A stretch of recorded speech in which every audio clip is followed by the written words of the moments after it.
dedicated to the young people. We have the World Day of Peace. We have the World Day of Ecology.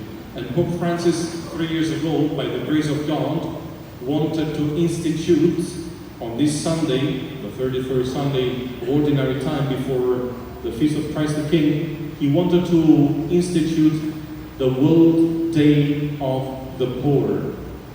So today I want to just comment very quickly some passages of the letter of institution of the World Day of the Poor by Pope Francis. It was begun 3 years ago, and then today we celebrate the third World Day of the Poor. Cardinal Tagle last Saturday, yesterday, had a wonderful meeting with the poor people of Manila, various representatives of sectors of poor people.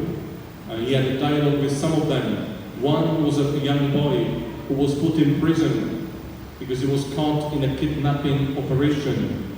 And he ended up in prison, and this boy, his life was ruined, basically. He was just part of a barkada, and the barkada told him, "Oh, halina, saan tayo? Umabas tayo." So sumama siya. Kikisama lang sa mga kaibigan niya, hindi niya alam na makakaroon sila ng kidnapping. Doon sa kidnapping, it went bad. All of them were able to escape except this boy. He was caught by the police and put in prison for 1.5 years. And then other stories of poor people. It was a wonderful meeting. I wasn't able to attend, but I watched the live coverage. 5 points the Holy Father between 2017 and today's World Day of the Poor wants us to reflect upon. And I hope all of us will take this invitation of the Holy Father very seriously, because the Church always has preached that Jesus loves the poor in a very special way. And if we want to love Jesus, we will do that only by loving the poor. So the first aspect that Pope Francis stresses is this: we were loved first. Can we please have the slide? Loved first. He says, "Little children," quoting John, "let us not love in word or speech, but in deed and truth." These words of the Apostle John voice an imperative that no Christian may disregard. The seriousness with which the beloved disciple hands down Jesus' command to our own day is made even clearer by the contrast between the empty words so frequently on our lips and the concrete deeds against which we are called to measure ourselves. Love has no alibi. So this is the first thing that Pope says, and it's very serious. You know that Pope Francis uses at times a very strong language. The first thing that he says is, why should I love the poor? Why should I care about the poor? First thing is, we were loved first. St. Paul says, and we were loved when we were sinners, when we did not deserve to be loved. That is why we have this constant expression of love when we go to confession. Do we deserve forgiveness, love, mercy? No, and yet God keeps loving us first. So he says, this is very important because there is a strong contrast between the empty words on our lips. We speak a lot about the poor, and the concrete deeds that we are all called to carry out. So the first point is there a sort of connection between what I say and what I do when it comes to the poor? Do I really love the poor? Are we really a church of the poor? Second, he stresses very much in all his speeches that we should have a theology of encounter. A theology of encounter. What does it mean? It's a wonderful, wonderful expression that Pope Francis uses a lot. He says, we are called then to draw near, look at the verbs, to draw near to the poor, to encounter them, to meet their gaze, to embrace them, and to let them feel the warmth of love that breaks through their solitude. Their outstretched hand is also an invitation to step out of our uncertainties and comforts, and to acknowledge the value of poverty in itself. So the Pope says, how do you show that it's not just lip service? How do you show this in concrete deeds? And he says 4 things. First, we have to draw near to the poor. And I said this a few times in our masses, and this is for all of us, beginning with me. Sometimes we priests, we speak a lot about the church of the poor, we speak a lot about loving the poor, but we are the ones who don't. So this is for all of us. To draw near means that you actually come close to someone who is poor. Sometimes even, we have an attitude towards the poor that is that of helping them as long as they don't get too close. Even from our cars, we don't want to be touched. To draw near, to encounter, to meet. Have you ever gone out of your way to meet someone? And to embrace them. This is what Pope Francis calls us to do, as a sign that we want to love the poor. Is it something easy? No. Is it something necessary? Yes. Is it something due? Yes. It's an imperative of God. If you want to love me, you have to love the poor. Otherwise, my dear Lorenzo, and my dear whoever you are fooling yourself, telling yourself that you love the Lord. You don't. Or not as much. Thirdly, seeing Christ in the poor. And this is the most difficult thing to do. Can I see Christ in the poor? Maybe I can see Christ in a priest. Maybe I can see Christ in the Eucharist. Maybe I can see Christ in the tabernacle. But can you see Christ in the poor? Now my question is to you and to me. Can you see Christ there? Can you see him there on the cross? Well, he's poor. This is what Pope Francis says. Seeing Christ in the poor means, it is my wish on this Sunday, the 31st Sunday of Ordinary Time, the Christian communities will make every effort to create moment of encounter and friendship, solidarity and concrete assistance. They can invite the poor and volunteers to take part together in the Eucharist on this Sunday in such a way that there be an ever more authentic celebration of the solemnity of our Lord Jesus Christ, universal King, on the following Sunday. The kingship of Christ is most evident on Golgotha, when the innocent one, nailed to the cross, poor, naked, and stripped of everything, incarnates and reveals the fullness of God's love. Now the thing is this, look around you, how many poor people are here? How many people who are naked? How many people who are hungry? How many people who are lonely? We're all blessed by God in different ways. The Pope says, son, on this Sunday, not only on this Sunday, but especially on this Sunday, we invite the poor to celebrate with us. The poor are out there. The only poor actually here today, it's the Lord. Naked, dirty, sweaty, smelly. That's the way the Lord was on the cross. But we have an image of God that is what? That is why when Jesus died on the cross, no one even dared to look at him.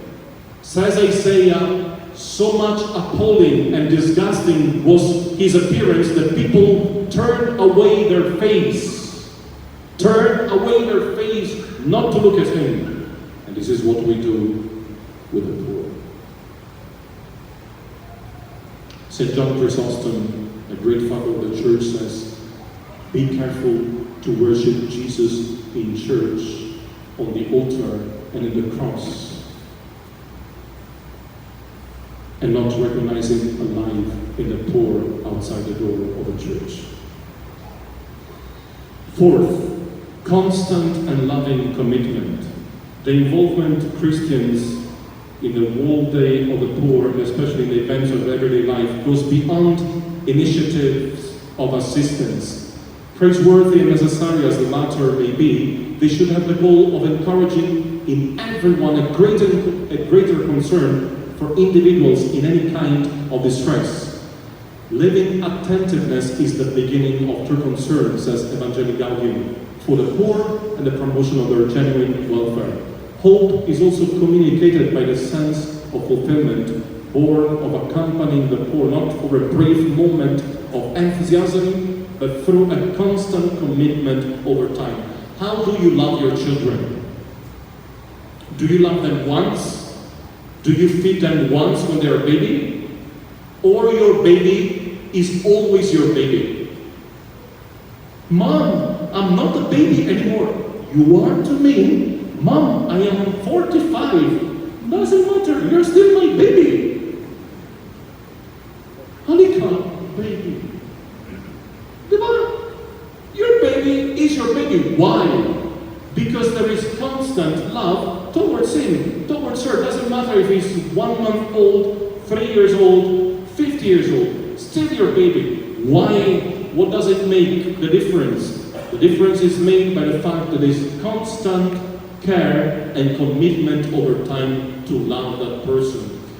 The Pope is saying it is wonderful to have initiatives to help the poor, and we do as a parish, thanks be to God. We will have several activities this month and December to go and help the poor. That's wonderful. But it should be something constant in time. A constant commitment, the way I constantly commit to take care of you and you of me. And finally, taking advantage of the Beatles, all we need, it's a bit different, huh? All we need is love. Okay?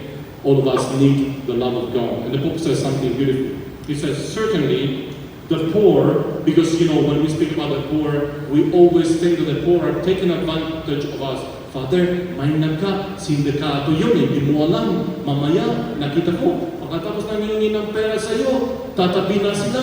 No? Ayan, sindikato, may van sila, may truck. Ingat kayo. Ano yung bigay yung number nyo? Nako, certainly the poor come to us also because we give them food. Of course, they ask for food. But what they really need is more than our offer of a warm meal or sandwich. They are not just asking for food. A man is not a dog. A dog comes to you just for food. And maybe for a bit of affection. A man is a son, a daughter of God. The poor don't just come for a sandwich or warm meals. The poor need our hands to be lifted up, our hearts to feel anew the warmth of affection, our presence to overcome loneliness. In a word, they need love. Bakit ikaw minsan, kahit gutom, kahit busog ka na, kahit maganda yung bahay mo, kahit meron lahat sa buhay, bakit ka minsan ay nagtatampo sa anak mo? Dahil hindi siya tatawag sa iyo, hindi dumadalaw sa bahay, parang kawawa ka. Mas lalo yung mga tao na walang bubon, walang bahay, walang pagkain, walang kaibigan, walang tubig, walang lahat. Nilang yun, kundi walang kaibigan. They have no one. It's not about food. It's about finding someone who cares about you as a person. Thanks be to God, I have people that come to ask for help, like you have plenty of people who come to ask for help sometimes. They may be annoying. Now, one of my friends, my good friends that God sends me to help me not be attached to the things of this world, is a lady who, if you look at her, you're not really sure how to define this lady, because she's been sickly for the longest time. She wasn't well kept. She's been with several complications. Anyway, she didn't look very good. And she didn't look like much of a woman, to tell you the truth. So she kept coming, she keeps coming, and she would share with me her life, her problems, and of course I would listen to her, but in the end, my first thing was just to give her, if she needed medicine, if she needed food, if she needed money for this and that. One time she came and she really broke down in front of me. She was telling me the story, and then she broke down crying and crying and crying.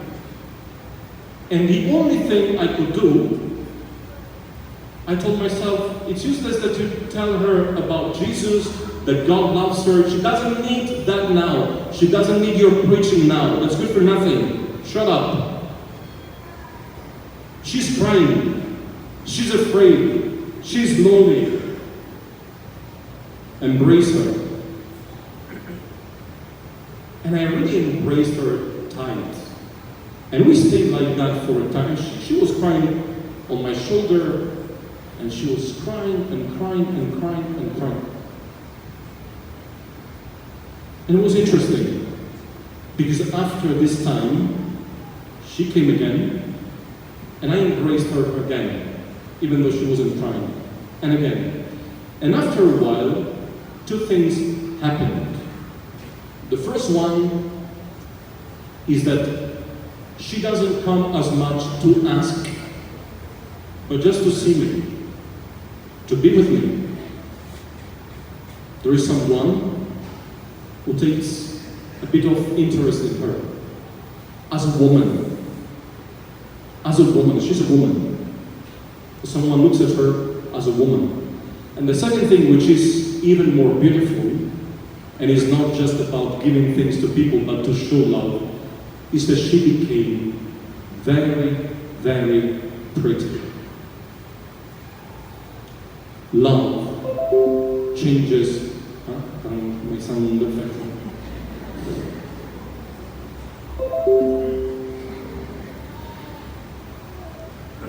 Love changes people. And so, this is an invitation for all of us to look around and to seriously reflect on this. If God loved me when I was unlovable, if God took care of me when no one would, if God forgave me, if God nourishes me every single Sunday. You know, sometimes we come and celebrate the Eucharist and we are not even worthy to get close to this altar, much less to stretch out our hands and to receive His body and blood. We are not worthy. We are not much better than the people who stretch out their hands asking you for whatever they ask. Are they fooling you? I don't know. Are we fooling the Lord? I don't know. Has the Lord ever told you, no, I'm not giving you bread today? Never. I said this a few weeks ago, with some people, God willing, we will start a project of a soup kitchen, a place where people come and eat. If they're hungry, they just come and eat.